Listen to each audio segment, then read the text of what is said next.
Bem-vindos ao segundo episódio de Manifesto, Histórias de Dor e Amor, um podcast sobre a vida de pessoas LGBTQIAPN+. Eu sou Rodolfo Barros e pelos próximos minutos a gente vai ter uma conversa muito interessante.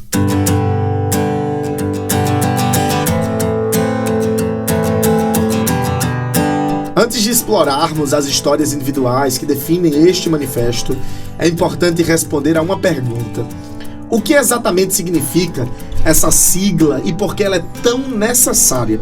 A sigla LGBTQIAPN+, representa as diversas identidades de gênero e orientações sexuais que existem. Ela abrange lésbicas, gays, bissexuais, transgêneros, queer, intersexuais, assexuais, pansexuais, não binários e muitas outras identidades que desafiam as categorias tradicionais de gênero e de sexualidade. Vivemos em um mundo riquíssimo em diversidade. E essa diversidade se reflete em como as pessoas se identificam e como que elas amam. No entanto, até hoje, em quase 70 países, a homossexualidade ainda é criminalizada. E em muitos desses lugares, as penalidades se dão em multas, prisão e, em alguns casos, até a pena de morte, o que é triste e lamentável. Mas por que é tão relevante falar sobre isso em nosso podcast? Bem, de acordo com dados, milhões de pessoas em todo o mundo se identificam como parte desta comunidade. Só para se ter uma ideia, cerca de 20 milhões de brasileiras e de brasileiros, o que simboliza aí 10% da população aproximadamente, se identificam como pessoas LGBTQIAPN+. Isso de acordo com uma pesquisa da Associação Brasileira de Gays, Lésbicas, Bissexuais, Travestis e Transsexuais, a BGLT. Ser abertamente uma pessoa LGBTQIAPN+, não é tão simples quanto deveria ser. Pelo contrário, as pessoas são perseguidas, ainda são discriminadas ou até mesmo enfrentam violências simplesmente por ser quem são. E é por isso que Manifesto, Histórias de Dor e Amor, é tão necessário. Além disso, é fundamental que a gente reconheça, enquanto algumas partes do mundo viram avanços significativos em direitos e aceitação, outras ainda estão lutando por reconhecimento básico e por segurança. A desinformação e os estereótipos prejudiciais continuam a alimentar o preconceito e a discriminação. Se você é parte da comunidade ou apenas um aliado querendo aprender mais, sem dúvidas, este é o lugar para você. Prepare-se para uma jornada de aprendizado, de reflexão e, acima de tudo, de celebração da diversidade humana.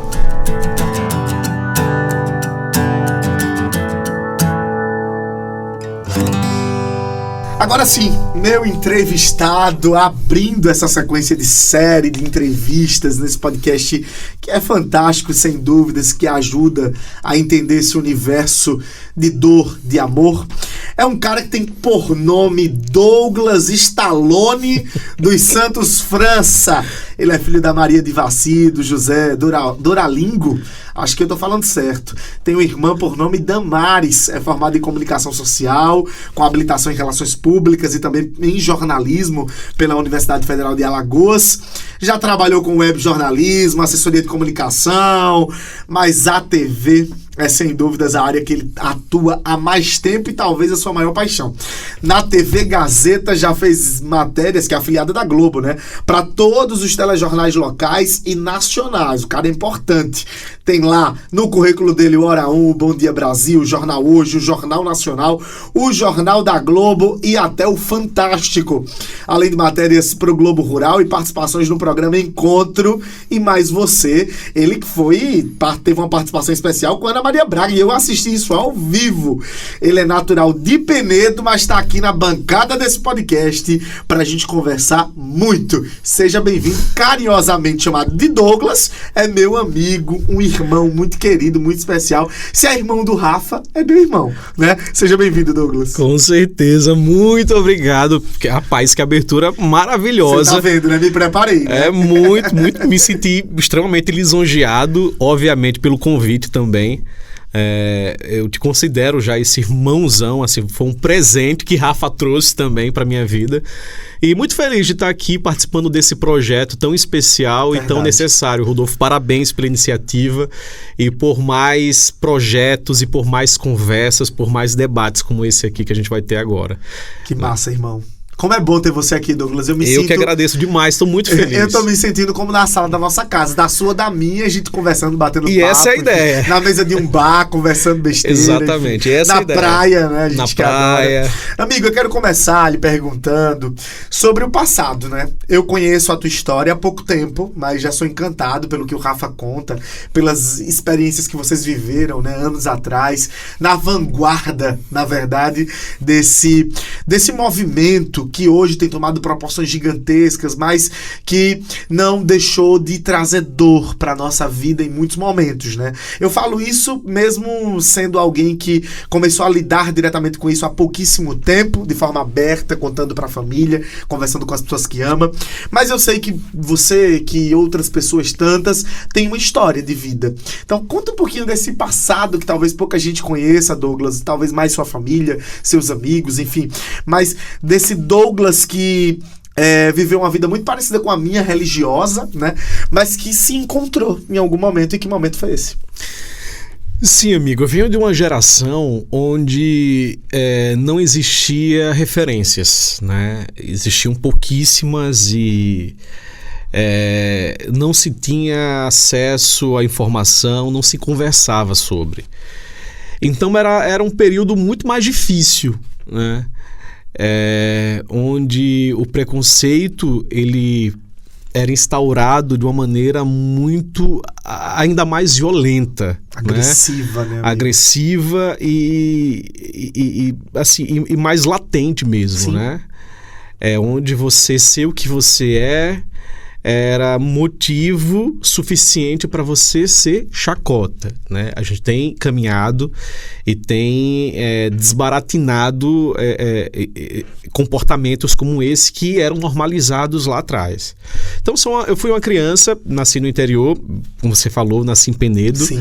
Mas eu cresci em Coruripe, sou filho da Divaci, né? Até então, quando eu me entendi já como uma criança LGBT, eu era filho único, e depois veio minha irmã, né? Eu tinha uns 8 anos quando ela nasceu. E a minha infância, ela foi extremamente dolorosa, porque logo no início da transição da minha infância para a pré-adolescência, mesmo sem informação, eu já entendia que eu era diferente das outras pessoas, dos outros meninos. As minhas identificações, né, de gostos e de afinidades, enfim, eram totalmente diferentes, né, dos meninos que eu convivia. E isso já era o suficiente para me isolar, ou ser isolado, ou ser excluído, que era o que acontecia sempre, né?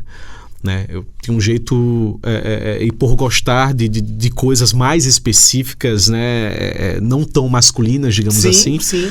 Então você não tem problema, não tem problema, mas você acabava sendo colocado em caixas e você sofria com aquilo, né? Hoje em dia se fala tanto sobre bullying, mas na nossa época não tinha nem essa expressão. Exatamente. Não sabia nem o que era isso. Então fui uma criança muito tímida, né? Eu fui me isolando, eu fui me colocando em uma caixinha, né? Com medo, né? Da rejeição, com medo do que poderia acontecer, com medo de sofrer qualquer tipo de violência, com medo ainda mais da exclusão. E simplesmente uma maneira para me privar de certas situações, né, que eu poderia viver e já vivia, né? Enfim, falavam coisas ao meu respeito na escola, sabe, aquela coisa de adolescente, de criança e tal. E ao mesmo tempo eu vivia dentro de um contexto extremamente religioso na igreja. Então o que acontecia? eu tinha essa consciência de que eu já me interessava pelos garotos, eu era diferente dos meninos que eu conhecia, os meus gostos, minhas afinidades eram outras, e isso me fazia com que eu me isolasse, e quando eu ia para um outro contexto da minha vida, que era na minha vida religiosa, eu me deparava com discursos que me condenavam, que me crucificavam e que me colocavam em um lugar acho que de inferioridade. De inferioridade. Né? De inferno. Exatamente, de condenação mesmo, de condenação. Então, você cresce ouvindo que você vai para o inferno.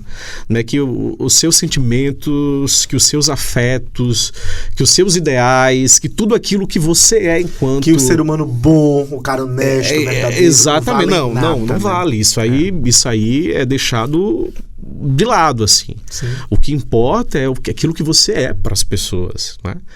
E isso fez com que eu pensasse, não, então é assim que tem que ser para ser feliz ou para ser aceito, para estar em um lugar, né? Para ser, enfim, acolhido. Eu vou ter que abrir mão, eu vou ter que me vestir desse discurso de negar a mim mesmo, então vamos fazer isso. E eu fui passando por esse processo, saindo da infância, entendendo que eu já era uma criança diferente, entrando para a adolescência, já entendendo realmente todo esse movimento, e chegando a um momento ali da minha adolescência, pré-juventude, sabendo, não, eu sou isso, eu sou gay, eu falava, eu evitava até a palavra, eu temia a palavra, ela não saía, ela ficava engasgada, ficava presa. Olha, então isso. eu era isso. Mas... Às vezes é melhor dizer eu sou diferente. Eu sou diferente, exatamente. Mas eu repeli essa palavra, assim. Eu não gostava de falar.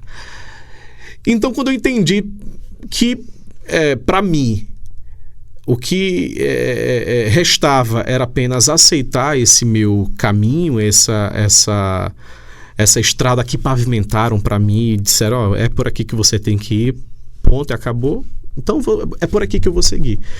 E daí começa uma outra jornada, uma outra experiência que foi extremamente dolorosa e que desconstruir e desvencilhar disso foi um processo que a gente pode falar um pouco mais pra frente. Sim, e aí eu queria só entender uma coisa, e sua família, porque eu te acompanho, né, a gente se encontra sempre, e hoje você é um cara, eu posso dizer casado, né, casado com o Diogo, Doc, carinhosamente Sim. Doc, e assim, eu vejo sua mãe na sua casa, sua irmã, sua família, no mesmo espaço, rindo, brincando, respeitando o Douglas, que hoje, claro, conquistou o mundo, tá crescendo profissionalmente, todo mundo conhece, sabe quem é, mas seu pai também, vocês vivem na casa do seu pai, né, enfim, e existe um respeito gigantesco da sua família pelo cara que você é. É claro que isso também tem a ver com o que você se tornou. Sem dúvidas, o Douglas hoje não é o Douglas garoto, né? Alguém que conquistou um lugar especial, não só para a família, mas para a sociedade, né? E eu costumo dizer o seguinte, que quando a gente está nesse estágio de que a gente representa alguma coisa para muita gente, talvez a gente chega num lugar um pouco mais fácil de lidar e de ser. Porque para as pessoas não há nenhum escândalo em ver que um jornalista, né, que é alguém que é classe média, que tem uma profissão massa e que aparece quase que diariamente na TV, informando as pessoas sobre os fatos mais relevantes da vida cotidiana de quem mora aqui, é gay. Mas para o cara que veio do interior, que teve que passar por toda uma trajetória para chegar nesse lugar, aí sim tem as dores nesse percurso. Como que sua família entendeu o Douglas de verdade? Tem dores porque eu entendia que para conquistar respeito das pessoas, da minha família, eu entendia que eu precisava fazer muito mais, não é, do que eu poderia fazer se eu fosse uma pessoa, se eu fosse hétero, por exemplo. Sim. Eu teria que trabalhar mais, eu teria que estudar mais, eu teria que desbravar espaços ainda mais difíceis para conseguir chegar em algum lugar e garantir o respeito dessas pessoas. Mas com relação à minha família, foi um processo muito natural, Rodolfo. Começando pela minha mãe. Minha mãe é uma pessoa do interior, uma pessoa simples, humilde. Minha mãe não tem uma formação acadêmica, mas a minha mãe, ela tem a formação da vida, que eu acho que é o principal, Sim, assim, sem né? dúvidas. Foi o que forjou, de fato, o meu caráter, vendo ela lidar com todos os problemas, me criando sozinha e lutando para dar o melhor e para ser sempre a mãe que ela sempre foi. Então, para mim, isso forjou meu caráter. Então, a academia da minha mãe foi a vida. Então, foi um processo difícil, mas foi muito natural e foi muito leve, porque minha mãe veio desse contexto de igreja também, então é muito introgenado nas pessoas, né? Muito injetado, né? Esse preconceito do pecado, não é? De que Deus não se agrada, de que vai para o inferno, de que desviado você se afasta da presença de Deus, e você, longe da presença de Deus, você fica suscetível a muitas coisas maléficas. Então, tudo isso para uma mãe, obviamente, mexe em muitas camadas, em muitos lugares. Mas quando eu tive a conversa com ela, né, que eu não falei, inclusive, que era gay, eu falei que gostava de meninos. Ou seja, eu falei de uma outra forma, melhor, uma maneira, né, de suavizar. Enfim, mais que a ideia, o intuito é o mesmo, né, o significado é o mesmo. Ela teve o impacto dela, ela pensou, demorou para falar, mas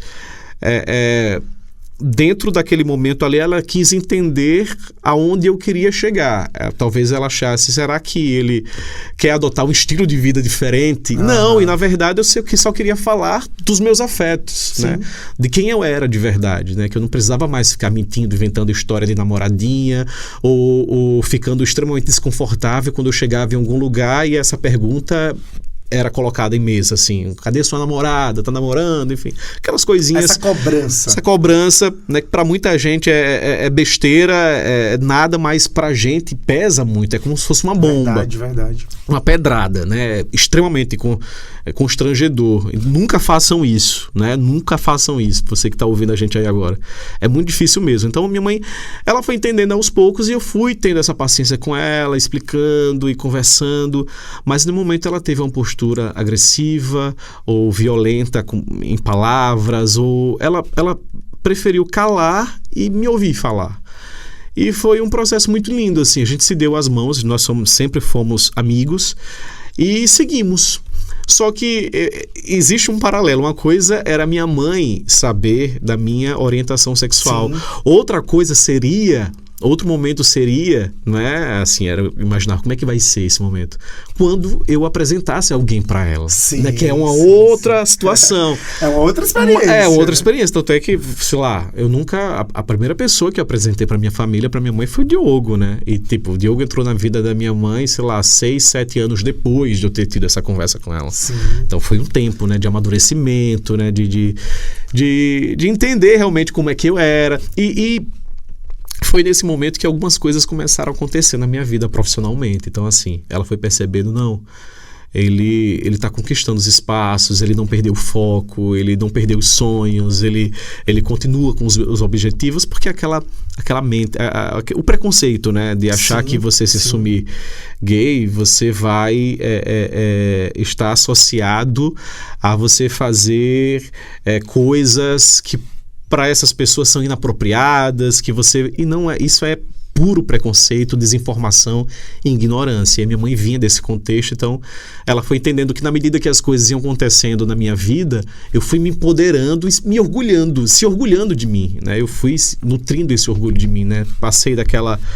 Atravessei aquele processo da vergonha, sim, né? Que é uma travessia muito difícil, muito dolorosa, né? Você sair da vergonha para chegar no orgulho, de você não sentir, sabe, vergonha ou qualquer tipo de receio de falar, de responder qualquer tipo de pergunta sobre você. Não é que você tenha a obrigação, porque ninguém tem que te questionar ou enfim, com questões e perguntas estritamente pessoais. Mas quando isso acontecer, você entender quem você é, o que você representa, né, para a sociedade, para as pessoas e para você, né, e se orgulhar e falar com muito orgulho e com muita vivacidade. Então, fazer essa travessia foi muito importante.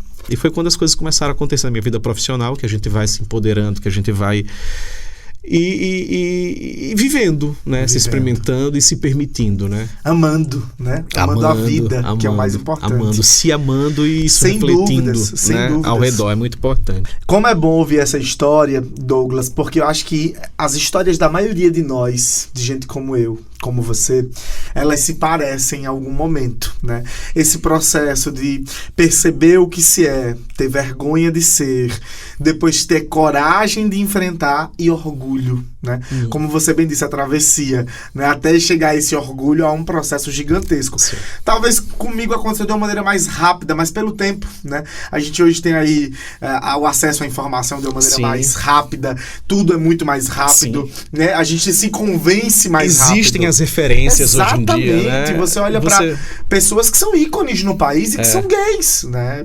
Enfim, você tem um Paulo Gustavo que faleceu, mas que até gente preconceituosa admirava o Paulo Gustavo pelo trabalho que ele fazia, pelo excelente ser humano que era, pelas histórias que sabia sobre ele. Então, assim, ele é um exemplo que eu dei porque me lembrei agora, mas quantos outros homens, mulheres, em todas as esferas de poder, enfim, nas diversas profissões, ramos de atividade, são exemplos a serem seguidos. Deixa eu falar sobre presente. Hoje, como é que o Douglas está vivendo hoje?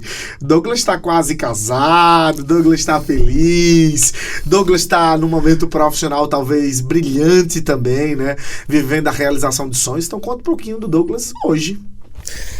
Amigo, eu já me considero casado, porque imagina, são 5 anos no total, mais 3 anos assim, morando junto, né? Então, compartilhando o dia a dia. É um aprendizado assim, diário.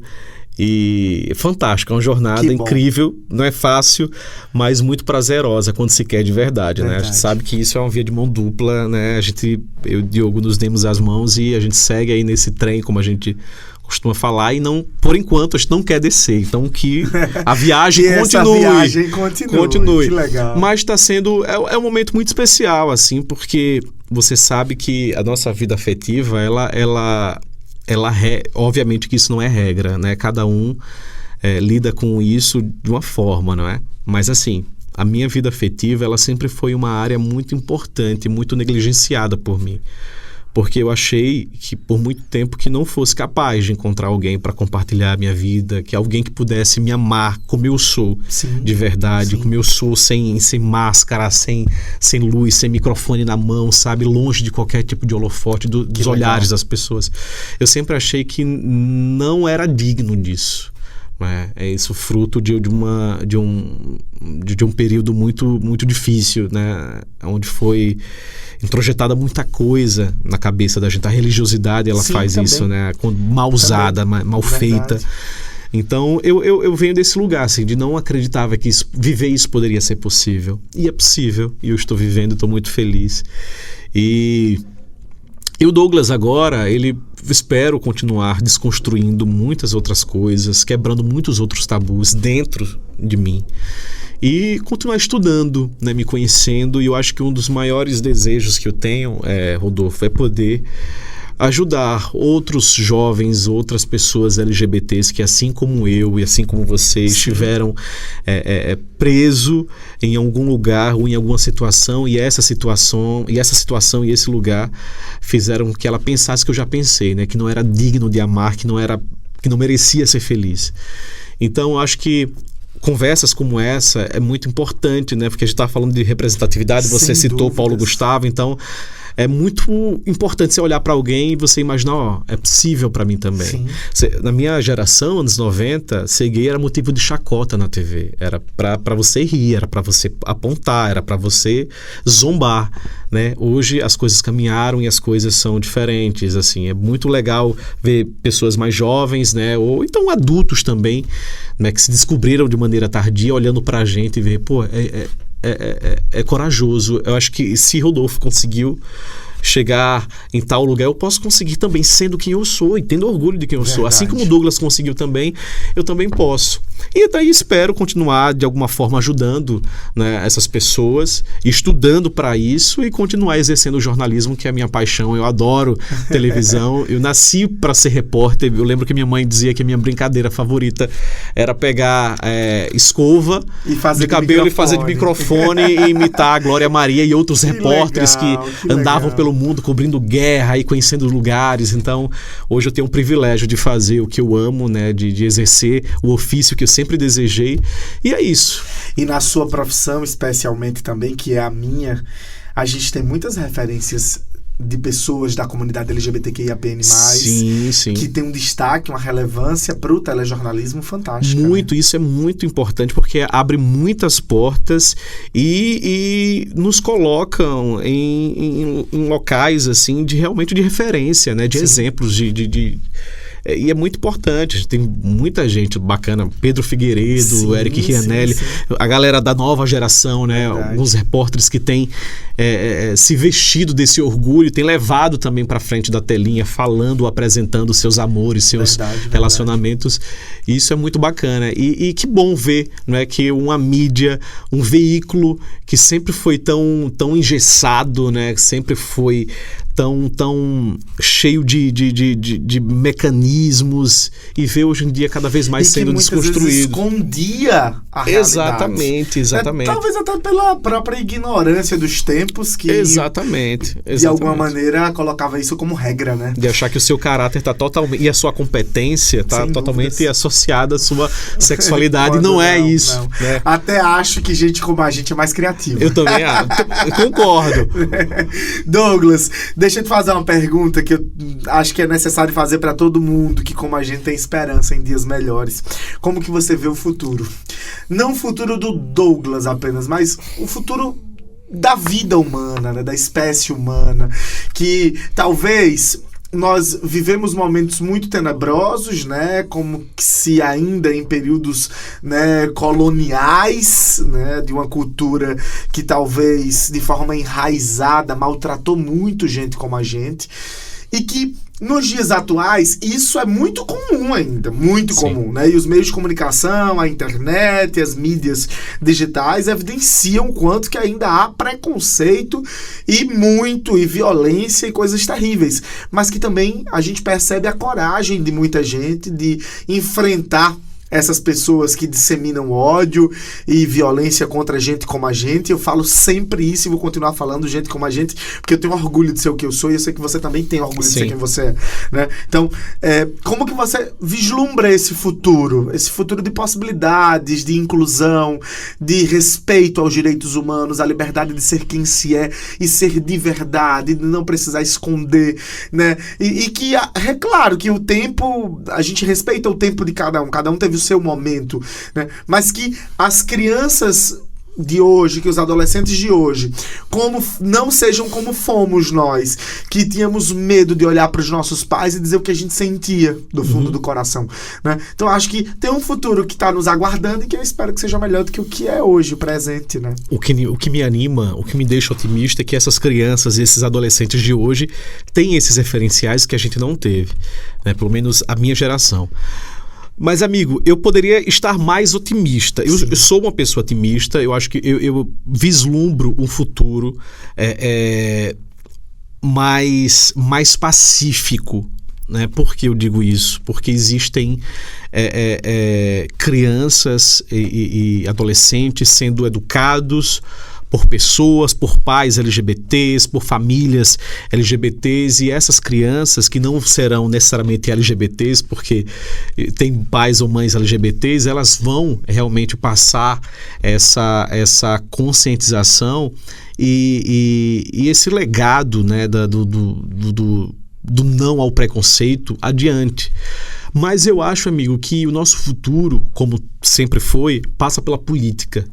Então, por isso que é muito importante a gente vislumbrar nos nossos representantes, não é, valores éticos e morais, não é? Valores como os quais eu vejo em você. Que legal, porque os nossos direitos, não é? A gente recentemente a gente viu os nossos direitos que foram previamente garantidos serem colocados ali em xeque. Verdade. Então, assim, a necessidade, a importância da gente ter na política representantes, pessoas que olhem pra gente, que olhem pra comunidade LGBTQIA+, que sempre sofreu, que sempre foi marginalizada, como prioridade.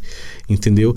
E eu acho que essa só através da política, só através desses representantes lá é que a gente vai poder colher um futuro cada vez mais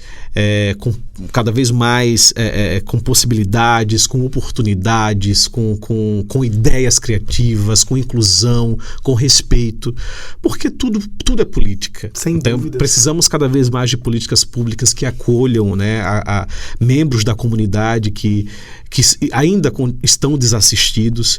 Então, eu vislumbro uma política mais inclusiva e mais diversa. Eu acho que, vislumbrando dessa forma, fica mais fácil a gente prever um futuro mais acolhedor, mais inclusivo e sem preconceitos, que é o que a gente sempre sonhou. Que legal. Sem deputados que queiram, por exemplo, proibir o casamento, a união civil, Exatamente. que é um direito adquirido de casais homoafetivos, de pessoas do mesmo sexo, que não interferem em absolutamente nada a vida de quem quer que seja. Nada. Que legal ouvir você falar sobre isso. Você que está aí do outro lado está acompanhando o Manifesto, Histórias de Dor e Amor, um podcast sobre a vida de pessoas LGBTQIAPN+, uma série de gravações que sem dúvidas vão tocar em seu coração para você ser um pouquinho só melhor com a vida do outro, no sentido de julgar menos e amar um pouquinho mais, né? Douglas, a gente tá chegando na reta final já, encerrando essa edição maravilhosa que foi com você, e eu tenho 3 perguntas para te fazer, de forma rápida.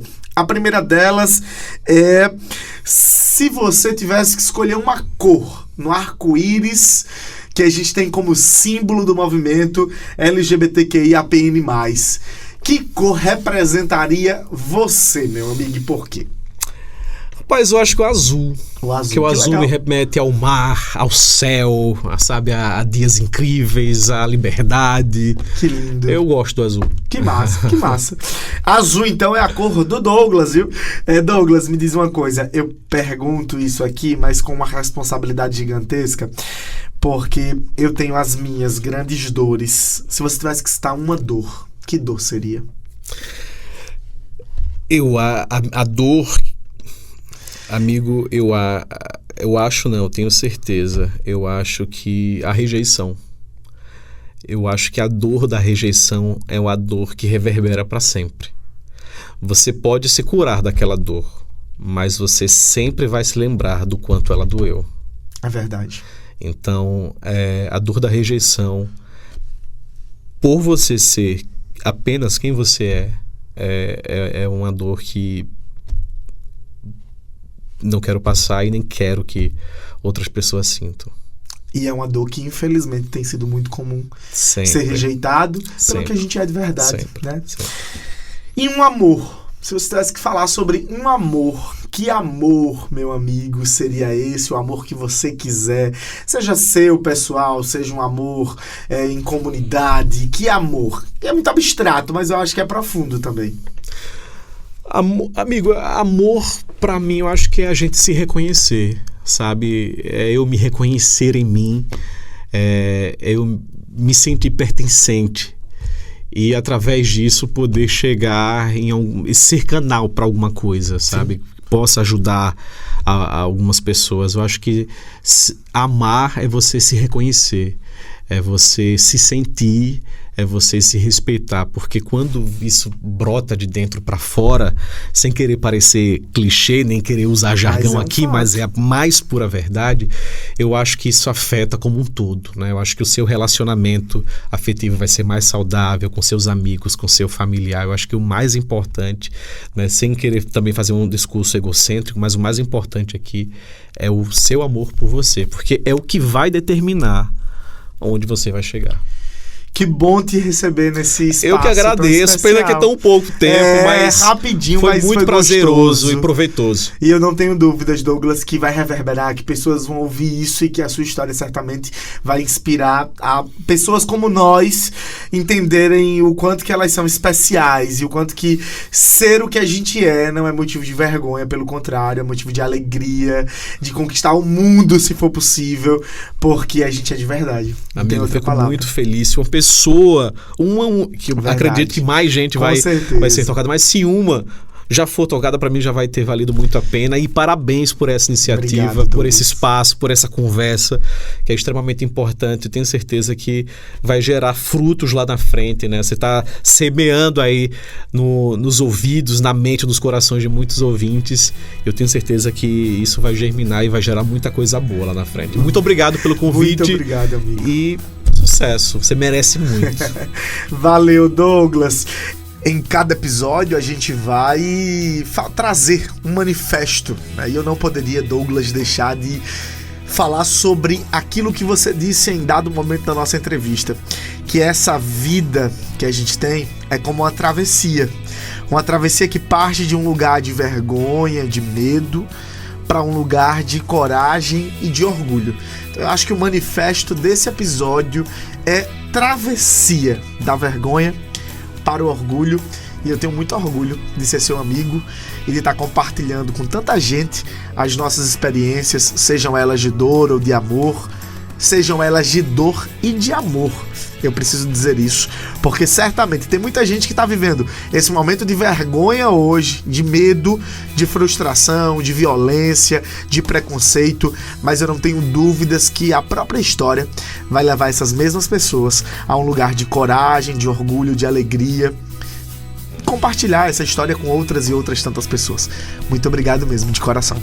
Esse foi o Manifesto, Histórias de Dor e Amor, um podcast sobre a vida de pessoas LGBTQIAP+.